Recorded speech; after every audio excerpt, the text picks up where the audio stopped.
అసలు మనం హోలీని ఎందుకు జరుపుకుంటామో మీకు తెలుసా? హిరణ్యకశ్యపుడు బ్రహ్మకి తపస్సు చేసి ఇంట్లో బయట నింగి నీళ్ళలో ఈ మనిషి ఏ జంతువు తనను చంపకూడదని వరం పొందుతాడు. ప్రహ్లాదుడు పుడతాడు. అయితే అతను పుట్టుకతోటే విష్ణు భక్తుడు. అయితే అతనికి ఎంత చెప్పినా సరే వినకపోయేసరికి కన్న కొడుకునే చంపేయాలి అనుకుంటాడు. చిన్నవాడైన ప్రహ్లాదుడు దానికి భయపడలేదు. తన చావు తన కళ్ళ ముందున్నా సరే ఎప్పుడు శ్రీ మహావిష్ణువునే స్మరించేవాడు. అతని భక్తే అతన్ని కాపాడింది ప్రతి ప్రయత్నంలో.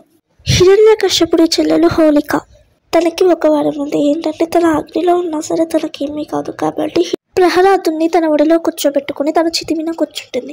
ఇక్కడ ఏంటంటే ప్రహ్లాదుడు కాకుండా హోళిక దహనం అయిపోతుంది. ఇంకా చేసేదేం లేక ప్రహ్లాదుని బుజ్జగించి చెప్తాడు, నీ దేవుడు ఎక్కడున్నాడు అని నిలదీస్తాడు.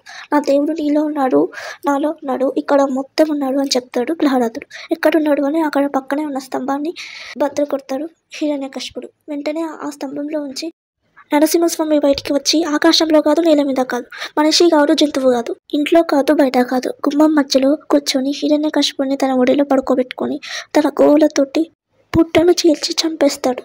చెడు మీద మంచి గెలిచింది కాబట్టి ఈరోజు మనం హోళికా దహనం, కామదహనం అని కూడా అంటాడు. హోలీ పండుగ జరుపుకుంటాము. అందరికీ హ్యాపీ హోలీ. కొంచెం మా కష్టాన్ని కూడా అర్థం చేసుకోండి. Please like and subscribe.